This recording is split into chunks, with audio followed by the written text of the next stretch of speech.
Red Dad, are you still here? Uh-oh. All right, let's see what this is. WASD is bad. If you play video games on a computer, WASD is bad. Okay. you probably move forward with W, backwards with S, and Are you an Emon connoisseur? Are you an arrow keyer? left and right with A and D.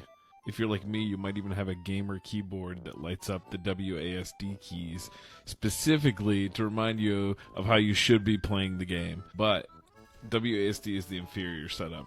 On the video I just posted, I got a couple of comments about how my ultimate key was W instead of Q. I guess it was more than a couple. People were really mad. People want to know how I live my life like this and how do I even move forward when I'm playing games. The big secret is that I use ESDF for movement. If you look at your keyboard, it's literally just one key over from WASD. No different. But for some of you, this was a bridge too far and literally... So, I only have one thing about this. Is that many keyboards out there actually put a little notch. Gaming keyboards put a little notch on the W key, or they put it on like somewhere around there. Basically to like always let you know when you're changing your setup around, you're changing your hands. When you glide your fingers back across the keyboard, you can touch that spot and you know exactly what that key is instinctually because of that little marker. Really made you sick. I'm definitely not the first person who's ever used ESDF for movement. It probably could have been the standard if some game, when games were first coming out using keybinds. Oh, there's a notch on F. Yeah, there's a notch on F. There's a notch on F. Wait. Yeah, there's a notch on F. Wait a minute, wait. Why do I touch it then on the way by? Wait, so it makes more... Wait a minute, I just proved myself wrong. Wait, it makes more sense than... Wait a minute. Holy shit, am I being converted? No, hang on, let's just continue. One notable person that I know of is the president of Blizzard, Mike Ybarra, uses ESDF. He recently tweeted about it. God, if I it's actually natural. used to use WASD for years. Back when I played Half-Life, Team Fortress Classic, Counter-Strike 1.0. Feels but then natural. At some point I started playing World of Warcraft. Oh my god. Which, if you don't know, has like a ton of keybinds. A massive multiplayer game. But then I watched a video of a World of Warcraft content creator talking about moving to ESDF because it not only puts your fingers in the correct position, the same one that you type in. If you're typing on a keyboard, you're using ESDF. But the real reason is that it opens a bunch of keybinds right around your hand. Q, W, A, and Z are now bindable in-game. And you still have easy access to tab, shift, caps lock, and control. So there's no downsides. You don't lose any binds. Once I committed to it, it really didn't take that long to get used to. I was using all the same keybinds in the same positions. My hand had just moved over a little bit. So if this is so easy, what are the downsides? Like, why isn't everybody doing this? Well, every game comes out with WASD as the default controls. So every time I load up a new game, I'm so annoyed. Friends, I can't. They go, "Oh yeah, you have to rebind all your keys, don't you? Hold on, I'll wait." So at the beginning, I said WASD is bad. It's not bad.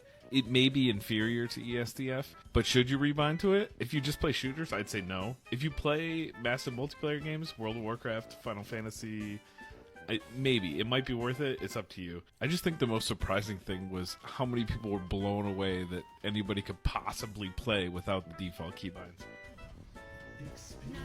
WASD. Wait, it actually makes sense. I hate this. It makes sense. It actually makes sense. I have pretty decently sized hands. I think the control key would be a little too hard to hit consistently for my crouch key. If I moved over that much more, it would be a slight bit too far. But then I could use... Well, I would still want to use shift for wait. Yeah, I mean, I guess I could use like the Windows key. I don't know. I'd have to rethink about that. Okay, you actually have a very valid point there. That's actually a very valid... Shift is easy. Yeah, shift is easy. Shift is no problem. Control is a little bit tough. Control shifted over a little bit is a little bit tough. Holy shit. I'm actually mind blown. Let's check the comments on this. Do I get mad at you setting the keybinds in every game? Yeah, that would be me too. Makes sense. Include superior setup. Will I use it? No. Will I run into people using it? Yes. You know what? Honestly, if you ever make another one of these, I would definitely make a point about the little thing being on the F key. Because I always thought it was on the W key when I glanced over. I never realized. It's because, okay, so when I type, right, so for those who don't know, I hold my keyboard's at an angle. I hold my keyboard is slightly off-centered. Like I don't hold my keyboard like like this. My hand. So instead of my hand sitting like this, my hand sit like this, right? So when I type and I come over like this, I always slide back over, and I always glance over that key, and that's how I know my hand's back in position, in the right spot, without looking. But I never realized I was actually touching the F key on the way by. It wasn't the W key. I'm so dumb. I hate that this made so much sense. I actually hate it. This is why I don't play support.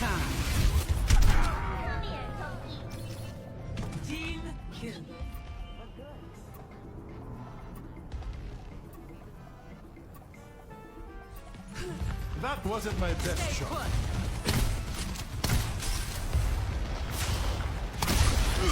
Walking into trees is really...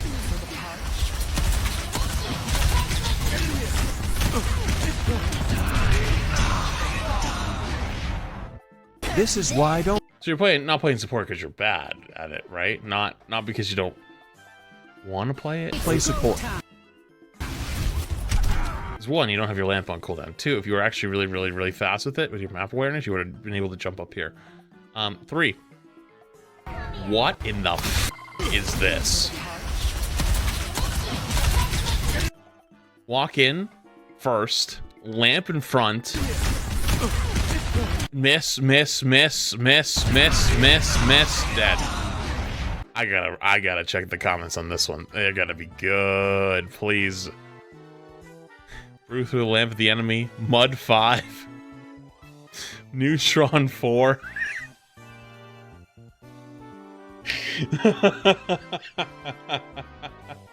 Oh man. The one time the TikTok comments don't disappoint. Overwatch 2 tank tier list for season 2. Hey, is this DMCA? I don't remember. The music should be fine. Oh, you checked? It's elevator music? Okay. Overwatch 2 tank tier list for season 2. For S tier, we have Roadhog, Ramatra, and Orisa. Roadhog can one-shot. This is okay. We're off to a good start. Ramatra gained a 20% movement speed and a huge armor bonus from the time he was launched, so he has a lot of potential. And Orisa receives solid buffs that can deal damage further away, and her ult pierces through shields now. A tier, we have Diva, Reinhardt, and Sigma. Diva's at A tier because she's just not really S tier. Reinhardt is great for control. Diva a little bit at A is a little high, but maps and is just trolling. Overwatch 2 tank tier. Okay, this lost me. I was gonna say something about the Rhine being a little bit high, but Rhine, some places is actually not that bad. So I was like, oh, okay, maybe they know what they're talking about. Zyra, all being D tier.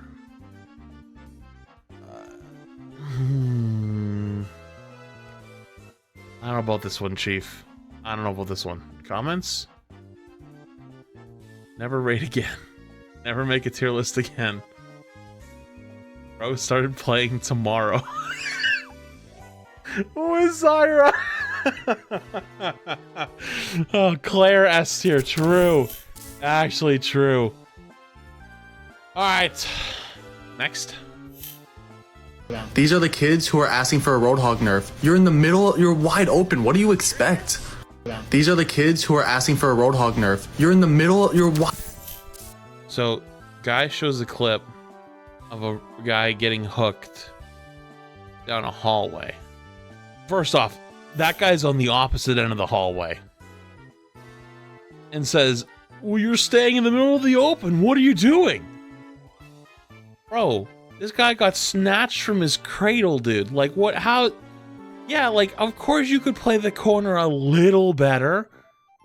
But, like, this, you shouldn't have to have GM level positioning to exist because a certain tank got picked. That's not how the tank role should function. The tank role needs to be threatening and control space, not snatching babies from their cribs halfway to Narnia and then one-tapping them. Silence, hog apologist. Comments? Are we gonna ignore the range, one-shotting them that far? Okay, glad. Okay, most people seem to be in agreement. Okay.